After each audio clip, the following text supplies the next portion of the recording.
హారాలు కూడా అటు ఇటు కదులుతున్నాయటండి. అంగరాగ ఘన సౌరభం, ఆయన అద్భుతమైనటువంటి అంగరాగములు పూసుకున్నాడు. ఆ సువాసనలంతా వ్యాపించుతూ ఉన్నాయి. పీతచేల ధృత కాంచి కాంచితము దంచ దంసు మణి నూపురం. పీతచేల ధృత కాంచి కాంచితం, పీతాంబరం ధరించి ఆ నాట్యం చేస్తున్నప్పుడు ఆయన చుట్టూ తిరిగి నిలబడినప్పుడు ఆ పసుపు రంగు బంగారు బట్ట కూడా తిరిగింది ఆయనతో పాటు. ఆ తిరిగినప్పుడు ఆ బంగారు కాంతులు దిక్కులు ప్రతిఫలిస్తున్నాయట. ఎలా ప్రతిఫలిస్తున్నాయంటే దిక్కుల్లో పసుపు జల్లుతున్నారా అన్నట్లుగా ఆ బంగారు కాంతులు ప్రతిఫలిస్తున్నాయి అని వివరిస్తున్నారు. కామినీరితి యామినీషు కలు కామనీయక నిధే భవాన్. ఈ దివ్యమైనటువంటి ఇది జరుగుతూ ఉంటే వాసుదేవ తవ భాసమానమిఘ రాసకేళి పరిభూషితం. వాసుదేవ తవ భాసమానమిఘ రాసకేళి రస సౌరభం. దూరతోపి ఖలు నారదా గదిత మాకలయ్య కుతుకాకుల. వేషభూషణ విలాస పేశల విలాసిని సత సమావృత. నాకతాత్ యుగపదాగతాత్ వియతి వేగతోపి సురమండలి. నాకతో యుగపదాగత వియతి వేగతోపి సురమండలి. నారాయణ భట్టాత్రి అతి కమనీయంగా రాసలీలను అనుభవిస్తూ చెప్తున్నటువంటి గొప్ప అధ్యాయం అండి ఇది. వాసుదేవ తవ భాసమానమిఘ రాసకేళి రస సౌరభం. ఇక్కడ రాసకేళి వార్తని తీసుకెళ్ళి మోసుకెళ్ళేటెవడు? నారదుడు. ఇక్కడ గొప్ప రాసకేళి జరుగుతోందని ఈ రాసకేళి సౌరభాన్ని మోసుకుని వెళ్ళి దేవతలందరికీ చెప్పేట కృష్ణ పరమాత్మ రాసలీల చేస్తున్నాడని. అది చూడడానికి నాకతాత్ యుగపదాగతాత్, ఆ స్వర్గలోకం నుంచి పరుగెత్తుకు వచ్చేటండి దేవతలు అందరూ కూడా. ఎందుకంటే ఆ రాసలీల అరుదైన దృశ్యం. దాన్ని చూడ్డానికి గగనమండలంలో నిలబడి ఉన్నారు జితేంద్రియులు మునీశ్వరులు నారదాది భక్తులు సురలు అప్సరసలు గంధర్వులు పరవశులై తిలకించడి రాసలీల. జీవనదులు కదలి కదలి పరమాత్మ సముద్రమున లీనమైన లీల. కాముని గెలిచిన లీల రాసలీల శ్రీకృష్ణ లీల. ఆ దివ్యమైన ఈ రాసలీలని వాళ్ళు పరిశీలిస్తూ ఉండగా వేణుకాన కృతకాన దాన కలదా నాద రాగగతి యోజన. లోభనీయ మృదు పాద పాత కృత తాళ మేళన మనోహరం. పాణి సంక్వణిత కంకణంచ ముహురం సలంబిత కరాంబుజం. శ్రోణిబింబచలదంబరం భజత రాసకేళి రసడంబరం. శ్రోణిబింబచలదంబరం భజత రాసకేళి రసడంబరం. ఆ రసడంబరం అనే మాట చాలా అద్భుతంగా ప్రయోగించారండి. రస వైభవం అక్కడ విజృంభించి కనిపిస్తూ ఉన్నది. ఆ పైనుంచి బ్రహ్మ ఇంద్ర రుద్రాది దేవతలందరూ నమస్కారం చేస్తూ ఉన్నారట. ఎవరిని? కృష్ణున్నా కాదు, గోపికల్ని నమస్కారం చేస్తున్నట్ట. ఎంత ధన్యులు మీరు! ఆ గోపికలకు దండం పెడుతున్నారు. కామినీరితి యామినీషు కలు కామనీయక నిధే భవాన్. పూర్ణ సమ్మద రసార్ణవం కిమపి యోగగమ్యమనుభావయన్. బ్రహ్మశంకర ముఖానపీహ పశుపాంగనాసు బహుమానయన్. భక్తలోక గమనీయ రూప కమనీయ కృష్ణ పరిపాహి మాం. భక్తలోక గమనీయ రూప కమనీయ కృష్ణ పరిపాహి మాం. కామినీరితి యామినీషు కలు కామనీయక నిధే భవాన్. కామనీయక నిధే అంటే కమనీయత్వానికి నిధిలాగున్నట్ట పరమాత్మ. కమనీయత్వం అంతా ఒక రూపు కడితే అదే పరమాత్మ. ఆయన్ని మించిన కమనీయమైన వస్తువు ప్రపంచంలో లేదు. ఆయనతో ఈ గోపికలు పొందుతున్న ఆనందం ఎలాంటిదంటే పూర్ణ సమ్మద రసార్ణవం, పరిపూర్ణమైన రస సముద్రం అది. ఆ రస సముద్రం ఎవరికి దొరుకుతుందంటే కిమపి యోగగమ్యమనుభావయన్. ఏ కొద్దిమంది యోగులకు మాత్రమే దొరికే అనిర్వచనీయమైన ఆ ఆనందాన్ని, అంటే మహాయోగ సమాధిగత మహానంద మధు, ఆ దివ్య రసాన్ని అనుభవిస్తున్నారు గోపికలు. వారిని చూసి బ్రహ్మశంకర ముఖానపీహ పశుపాంగనాసు బహుమానయన్. పశుపాంగనలు అంటే గోపాంగనలైనటువంటి వారికి నమస్కారం చేస్తూ వాళ్ళందరూ నిలబడి చూస్తున్నారు ఆ దివ్యమైనటువంటి స్వరూపాన్ని. అలాంటి భక్తలోక గమనీయ రూప కమనీయ కృష్ణ పరిపాహిమా. ఈ దివ్య రాసలీలని స్వామి దర్శింపజేస్తున్నాడు. రాసలీల ఆపుదామా? ఆగకూడదు, నిరంతరం మనలో సంచరిస్తూ ఉండాలి. ఒక్కసారి భావించండి, రాసలీల లోపల తెలుస్తుంది. రసస్వరూపమైన ఆత్మ ఒకటి ఉన్నది మనకి. మన ఇంద్రియాల్లో ఒక్కొక్క దానికి ఒక్కొక్క శక్తి ఉంది. ఆ శక్తి ఆడుతోందని మనం అనుకుంటున్నాం, కానీ అక్కడ దూరి ఆడిస్తున్నవాడు ఈ లోపల రసస్వరూపుడే. కన్నొక గోపిక, చెవి ఒక గోపిక, చెయ్యకు గోపిక, నాలికకు గోపిక, కాలుకు గోపిక.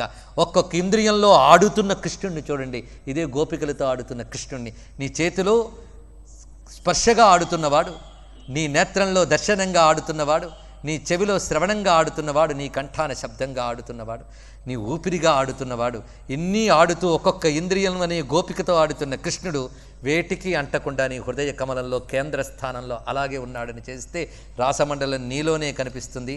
ఆ మండల మధ్యంలో అంటని కృష్ణుడు నీలోనే కనిపిస్తాడు. వాడితో నువ్వు వాడతావు, వాడితో తాదాత్మ్యం చెందుతావు. కృష్ణుడితో తాదాత్మ్యం చెందడమే రాసలీల అనుభవం. ఇలా పరిశీలిస్తే ప్రపంచంలో సూర్యమండలం అనేటువంటి గోపికలో ఆడుతున్నది కృష్ణుడే. విశ్వంలో ప్రతి చోట కృష్ణ ఆనందమే మనకు దర్శనమిస్తున్నది. ఈ దర్శనానుభవం మనకు కావాలి కనుక రాసలీల కామలీల కాదు, కామ విజయలీల. కామ విజయలీల. అందుకే ఎవరైతే ఈ రాసలీలని నిరంతరం స్మరిస్తారో వారికి విక్రీడితం వ్రజవధూచరితం త విష్ణో శ్రద్ధాన్వితోను శృణుయాదవర్ణయజ్ఞ భక్తిం పరాం భగవతి ప్రతిలభ్య కామం హృద్రోగమస్వపిహినోచ్చచిరేణ ధీర అంటున్నాడు సుఖయోగింద్రుడు. ఎవరైతే ఈ దివ్యమైన రాసలీలని నిరంతరం శ్రద్ధతో వింటారో వారికి క్రమంగా పాపములు నశించి కృష్ణుని యందు పరాభక్తి లభిస్తుంది. అది లభిస్తే హృద్రుజ నశిస్తుంది, అంటే హృద్రోగము నశిస్తుంది అని చెప్పాడు. ఇంకేం కావాలండి మనకి? ఇది రాసలీల యొక్క ఫలశ్రుతి.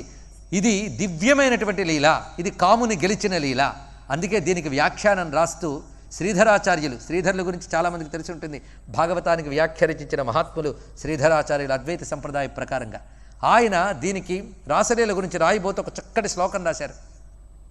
బ్రహ్మాది జయ సంరూఢ దర్ప కందర్ప దర్ప జైత శ్రీపతిర్గోపీ రాసమండల మండన. ఇది ఆ శ్లోకం.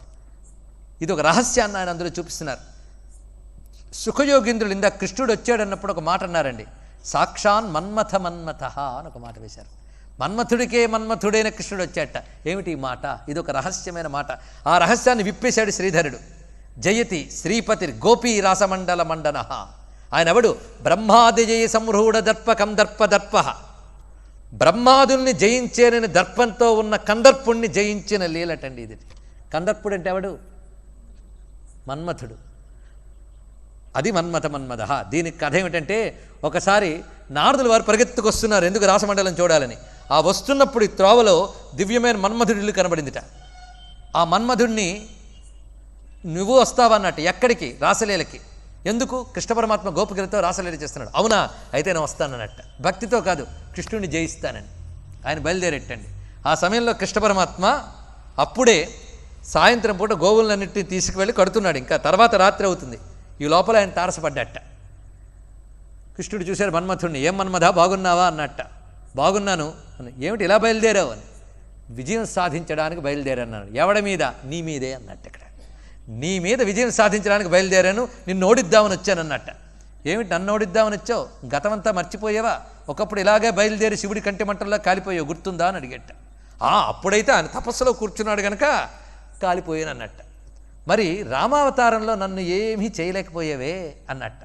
అప్పుడు మరి తమరు ఏకపత్ని వ్రతం అనుకుని కూర్చున్నారు కదండి, అందుకేమీ చేయలేకపోయాను అన్నట్ట. మరి ఇప్పుడు ఏమిటయ్యా నీకు అంత తేలిగ్గా దొరికిపోయాను నేను అన్నాడు. ఇప్పుడు మీరు గోపస్త్రీ పరివేష్టితో విజయతే గోపాల చూడామణి, అనేక మంది గోపస్త్రీలతో విహరిస్తున్నారు కనుక మిమ్మల్ని ఆ గోపికల్ని ఇవాళ రాత్రి రాసలేలట నా యొక్క ఈ బాణాలతో వశం చేస్తానన్నాడండి. అవునా, సరే నీ ప్రయత్నం నువ్వు చేసుకో అన్నట్ట. రాసలీల ప్రారంభమైంది. ఈయన గారికి రాసలీలలో ఎంట్రీ లేదు, దూరం నుంచే గేటు దగ్గర నిలబడి చూస్తున్నాడు. ఎవరు? మన్మథుడు. ఎప్పుడు వీళ్ళందరూ వస్తారో బాణం వేద్దామని రెడీగా కూర్చున్నట్టు అక్కడ. సరే ఆయన గారు సిద్ధపడ్డారు.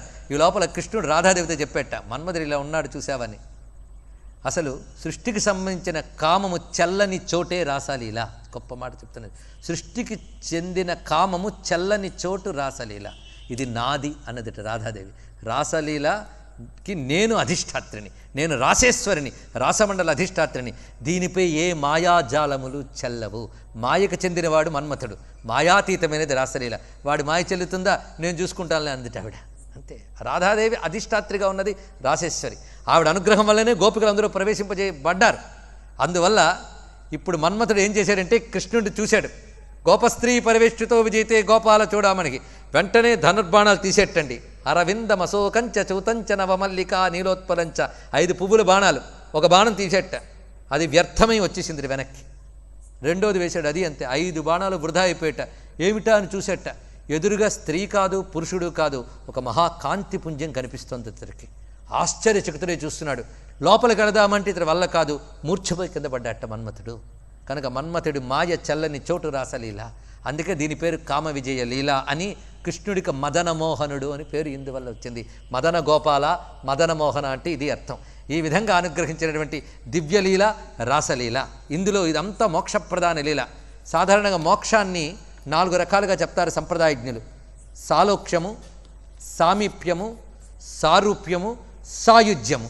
సాలోక్యం అంటే పరమాత్మ యొక్క లోకంలోకి వెళ్ళడం. మీరు నిరంతరం ఏ పరమాత్మని స్వరూపాన్ని ధ్యానిస్తే ఆరాధిస్తూ ఉంటే ఆ పుణ్యం పండితే ఆ లోకానికి వెళ్తారండి. సామాన్యం కాదు సాలోక్యం అంటే.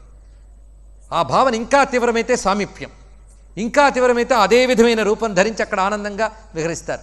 ఇంకా తీవ్రమైతే అందులో లీనమైపోతారు, పరమాత్మలో లీనమైపోతారు. ఈ లీనమైపోయిన దాన్ని సాయుధ్యం అని చెప్తారు. ఈ 4 రకాల మోక్షాలు ఈరోజు చెప్పిన 5 అధ్యాయాల్లో ఉన్నాయి. మొట్టమొదటిగా కృష్ణుని యొక్క దివ్యనాదం విన్న వెంటనే వీరు బృందావనంలో స్వామి ఉన్న చోటుకి చేరారు. ఆ స్వామి ఉన్న చోటుకి చేరడమే సాలోక్యం. తర్వాత స్వామి వారితో పాటు విహరించాడు, ఆ విహారమే సామీప్యం. తర్వాత విరహంలో వీళ్ళు తన్మయులై కృష్ణుని లీలల్ని అనుకరించారు, తదాకార వృత్తి, ఇదే సారూప్యం. చిట్ట చివరికి రాసలీలలో కృష్ణుళ్ళు లీనమయ్యారు, అదే సాయుధ్యం. కనుక 4 ఇందులో చెప్పబడుతున్నాయి. పరమమైన సాయుధ్యానికి సంబంధించిందే రాసలీల. కనుక రాసలీల 5వ అధ్యాయంలో ఉన్నది. ఈ విధమైనటువంటి ఈ దివ్యమైన రాస పంచాధ్యాయని మనం ఈరోజు ఎక్కువ సమయం తీసుకునే చెప్పాం, కానీ సమయం తెలియలేదుట. ఎందుకంటే దాని పేరు బ్రహ్మరాత్రి అని అర్థం. దాని పేరు బ్రహ్మరాత్రి. అసలు ఎంతకాలం గడిచిందో ఎవరికీ తెలియలేదుట, బ్రహ్మరాత్రి. అందుకే ఇక్కడ ఒక మాట చెప్తాడండి. ఇంత విన్నాక పరీక్ష మహారాజు ఒకటి అడుగుతాడు, చాలా బాగుంది, ఒక విధమైన తన్మయత్వం కలిగింది. కానీ మళ్ళీ లోకస్పృహ రాగా నాకేమనిపిస్తుందంటే, ధర్మాన్ని రక్షించవలసిన పరమాత్మ పరాంగణలతో ఇలా విహరించడం తగునా అని అడిగేటండి. ఇక్కడ అడిగితే వెంటనే నేను గొప్ప మాట చెప్తున్నాడు. నాయన, ఈశ్వరుడైన వాడు చేసిన లీలలు ఇతరులెవరూ చెయ్యలేరు. ఈ మాట ఎందుకు చెప్తున్నాడంటే మనకి చెప్పడం. పరమాత్మ పరాంగణలతో విహరించాడు కనుక మనము రెడీ అనే పాప బుద్ధులు పుట్టకుండా ఉండడానికి వ్యాసుల వారు ఈ మాట చెప్పిస్తున్నారు. కానీ ఇక్కడ గోపికలు, కృష్ణుడు, పరాంగణ, ఇత్యాది సందర్భమే లేదు అక్కడ. కానీ దీన్ని అపార్థం చేసుకునే వాళ్ళ కోసం చెప్తున్నాడు. ఇక్కడ పరమేశ్వరుడైన వాడు చేసే లీలల్ని మనం అనుకరించలేం. ఎందుకంటే ఈశ్వర కోటికి చెందిన వాళ్ళు, అంటే బ్రహ్మ విష్ణు రుద్రాదులు ఈశ్వర కోటికి చెందిన వాళ్ళు చేసే లీలలు నమస్కరించి, ధ్యానించి, తలంచి తరించవలసిందే తప్ప అనుకరించలేము, అనుకరించరాదు. ఇది చెప్తున్నాడు ఇక్కడ. ఎలాగో అంటే అగ్ని అన్నిటినీ తింటాడు, అయినా ఆయన పరమపావనుడు. ఎందుకంటే దేవతాకోటికి చెందినవాడు. దేవతాకోటికి చెందిన అగ్నికే అటువంటి పరమపావనత్వం ఉన్నప్పుడు అలాంటి అగ్నికే అగ్ని అయిన పరమాత్మ విషయం గురించి చెప్పేదేముంది అంటూ మరొక మాట చెప్తాడు. ఏమిటంటే పరమేశ్వరుడైన వాడు చేసే లీలని ఎవరు అనుకరించకూడదు. యథా రుద్రోబ్ధిజం విషః, ఇది మాట చెప్పాడు. రుద్ర అంటే పరమేశ్వరుడు, యథా రుద్రోబ్ధిజం విషం. రుద్రుడు క్షీరసాగర మథనం నుంచి పుట్టిన విషాన్ని మింగాడు. ఆయన మింగాడు కదా అని మనం ప్రయత్నిస్తే ఏమవుతుంది? ఏమవుతామండి? చచ్చూరుకుంటాం, అంతే కదా. కానీ పరమాత్మ ఎందుకు మింగాడు? సరదాగా టేస్ట్ చూద్దామని మింగాడా? జగద్రక్షణ కోసం ఆయన మింగాడు. కనుక అవతల వాళ్ళని రక్షించడం అనే కోసం పరమాత్మ లీల చేస్తాడు. ఆ లీల పరమాత్మ మాత్రమే చేయగలడు. కనుక పరమేశ్వరుడి కానివాడు విశ్వభయద విషము మృంగి వెలయగలడే అన్నాడు ఇక్కడ పతన్ గారు. విశ్వభయదమైన విషాన్ని మింగి బతకగలడా? కనుక ఆయన విషం మింగాడు కదా, నేను మింగడం ఎలాంటిదో పరమాత్మ చేసిన విహారాన్ని అనుకరించడం కూడా అలాంటిదే. ఇది అనుకరించవలసిన లీల కాదు, ఆరాధించవలసిన లీల. ఇది మోక్షప్రధాన లీల. పైగా ఎలా ఆడాడో తెలుసా వాళ్ళతో? ఒక గొప్ప మాట ఉపమానం చెప్తాడండి. రేమే రమేశో వ్రజసుందరీభి యథార్భకం స్వప్రతిబింబ విభ్రమ. ఎంత చక్కటి మాట. చిన్నపిల్లవాడు అద్దంలో తన ప్రతిబింబంతో ఆడుకున్నట్లు కృష్ణ పరమాత్మ గోపికలతో విహరించాడన్నాడు. ఈ ఉపమానం చాలా తత్వం అర్థం అవడానికి. పిల్లవాడు అద్దంలో తన ప్రతిబింబంతో ఆడుకున్నట్టే గోపికలతో పరమాత్మ ఆడుకున్నట్ట. అంటే ప్రతి జీవుడు పరమాత్మ యొక్క ప్రతిబింబమే. పరమాత్మ బింబం మన ప్రతిబింబం. కానీ ప్రతిబింబాన్నే బింబం అనుకోవడం ఎంత అజ్ఞానమో అది. కనుక ఈ ప్రతిబింబం బింబానికి భిన్నం కాదు. ప్రతిబింబం దేని యందు ఫలించిందో అంటే ఉదాహరణకు అద్దంలో ప్రతిబింబం వచ్చింది, సూర్యుడు అద్దంలో ప్రతిఫలించాడు. అద్దంలో ప్రతిఫలించిన సూర్యుడి ద్వారా అది సూర్యుడనే తెలుసుకోవాలి తప్ప అద్దం సూర్యుడిలో వెలిగిపోతోంది అనుకోరాదు. అలాగే ఉపాధుల్లో ప్రతిఫలించే చైతన్యం ఈశ్వరుని యొక్క ప్రతిబింబమే. అలా తెలియకుండా అదే ఉపాధులతో తాదాత్మ్యం చెందితే అదే జీవభావం. కనుక ఆ జీవభావాన్ని విడిచిపెట్టాలి. ఉపాధుల్లో ప్రతిబింబించేటటువంటిది ఆ ఈశ్వర చైతన్యమే. కనుక ప్రతిబింబంతో పిల్లవాడు ఆడుకున్నట్లుగా పరమాత్మ గోపికలతో విహరించాడన్న ఒక్క మాటలో సుఖయోగింద్రులు మొత్తం విజ్ఞానాన్ని అక్కడ మేళవించి చూపించాడు. కనుక రాసలీల భావిస్తున్న కొద్దీ చాలా చాలా ఉంటుంది. ఇటీవల ఒక నెల క్రితం బృందావనంలో 7 రోజులు కేవలం ఈ 5 అధ్యాయాలే చెప్పుకునే భాగ్యం బృందావనేశ్వరి అయినటువంటి రాధాదేవి అనుగ్రహించింది. ఆ 7 రోజులు చెప్పిన దాన్ని రసజ్ఞులైన శ్రోతలు ఉన్నారు గనక, విజ్ఞులు లోతు తెలిసిన మంచి శ్రోతలు ఉన్నారు. పైగా మొదట కూర్చున్న వాళ్ళు చివరి వరకు కదలకుండా కూర్చున్నారు. ఇలాంటి శ్రోతలు దొరకడం నాకు భాగ్యం. అలాంటి రసజ్ఞులైన శ్రోతలు ఉన్నారు గనుకనే నేను కూడా కాలాన్ని మర్చిపోయి ఈ విషయాన్ని తట్టి చెప్పడం జరిగింది. అంతేకాదు ఒక మాట చెప్తాడు సుఖయోగేంద్రుడు, ఇంతమంది గోపికలు వెళ్ళినా ఆ గోపికలకు సంబంధించిన తల్లిదండ్రులు కానీ పతులు కానీ ఏ ఒక్కరూ కూడా గోపికలు తమ నుంచి దూరంగా వెళ్ళారు అనుకోలేదుట. వాళ్ళందరూ తమ పక్కనే ఉన్నారు అనుకున్నారట. ఏమిటి ఇందులో ఉన్న రహస్యం అంటే, వెళ్ళినవి వాళ్ళు స్థూల శరీరాలు కావు. ఇది తెలుసుకోవాల్సింది. మహాభావ శరీరములను అంటారు. మహాభావ శరీరములు. సృష్టిలో లోకాలలో ఉన్న రసాన్ని అనుభవించడానికి ఇంద్రియాలు ఇవ్వబడ్డాయి. కానీ పరమాత్మ రసము అనుభవించడానికి ఒక ప్రత్యేకమైనటువంటి కోశం ఉంటుందట. అది మహాభావ కోశం. ఇది ఎవరిస్తారు అంటే, బృందావనంలో సాధన చేసేటువంటి సిద్ధులకి రాధాదేవి మహాభావ శరీరమునకు శరీరం ఇస్తుందట. అదొక చిత్రమైన శరీరం. అది పంచకోశాల కంటే విలక్షణమైనటువంటిది. అది మాత్రమే భగవద్ అనుభవాన్ని పొందుతుంది. ఆ మహాభావ శరీరాలతోనే వీళ్ళు అక్కడ ప్రవేశించారు. అంటే వాళ్ళ అంతరంగం అంతా దానితోనే లీనమైంది, ప్రాపంచికంగా లేదు. కనుక వీళ్ళ స్థూల శరీరములు ఎక్కడున్నా వెళ్ళిన మహాభావ శరీరములు, వాటితో జరిగింది దివ్య రాసలీల అని ఇందులో సూచనప్రాయంగా మనం గ్రహించవలసింది. ఇటువంటి రాసలీలా వైభవాన్ని అటు పూర్ణచంద్రుడు ప్రకాశిస్తున్నటువంటి ఈ సమయంలో ఇక్కడ చెప్పుకునే భాగ్యాన్ని ప్రసాదించినటువంటి రాధాకృష్ణుల చరణారవిందాలకు నమస్కరిస్తూ, ఇటువంటి సన్నివేశాన్ని కల్పించిన సహృదయులైన సభాసదులకు, నిర్వాహకులైనటువంటి ఫౌండేషన్ వారికి కూడా కృతజ్ఞతలు సమర్పిస్తూ స్వస్తి. ఇంత దివ్యలీల గనక ఈరోజు ఇంత కాలం పట్టింది. కానీ ఇక మిగిలిన లీలకి నిత్యం అంతే. రామాయణంలో సుందరకాండ ఎలాంటిదో భాగవతంలో రాసలీల అలాంటిది. ఇది ఒక దివ్యమైన లీల. భాగవత ఫలస్వరూపం అని చెప్తారు దీన్ని. భాగవత ఫలస్వరూపం, ఫలస్వరూప లీల. అంతేకాదు భాగవత పురుషుడికి పంచ ప్రాణాలు ఈ పంచాధ్యాయాలు. అటువంటి ప్రాణశక్తి స్వరూపమైనటువంటి ఈ దివ్య లీలని చెప్పించిన రాధాకృష్ణులకు నమస్కరిస్తూ స్వస్తి. స్వస్తి ప్రజాభ్య పరిపాలయంతాం న్యాయేన మార్గేణ మహిం మహిషాః గోబ్రాహ్మణేభ్య శుభమస్తు నిత్యం. లోకాః సమస్తాః సుఖినో భవంతు. కాలే వర్షతు పర్జన్యః పృథివీ సస్యశాలిని. దేశోऽयं క్షోభరహితో బ్రాహ్మణాः సంతు నిర్భయాః. అపుత్రా పుత్రిణః సంతు పుత్రిణః సంతు పౌత్రిణః. అధనాः సధనాः సంతు జీవంతు శరదాం శతం. మంగళం కోసలేంద్రాయ మహనీయ గుణాత్మనే చక్రవర్తి తనూజాయ సార్వభౌమాయ మంగళం. వేద వేదాంత వేద్యాయ మేఘశ్యామలమూర్తయే పుంసాం మోహనరూపాయ పుణ్యశ్లోకాయ మంగళం. వసుదేవసుతం దేవం కంసచాణూరమర్దనం దేవకీ పరమానందం కృష్ణం వందే జగద్గురుం. కృష్ణాతీరే కోకిలాకేళికీరే గుంజాపుంజే దేవపుష్పాదికుంజే. కంబుగ్రీవౌ క్షిప్తబాహూ చరంతౌ రాధాకృష్ణౌ మంగళం మే భవేతాం. రాధాకృష్ణౌ మంగళం మే భవేతాం.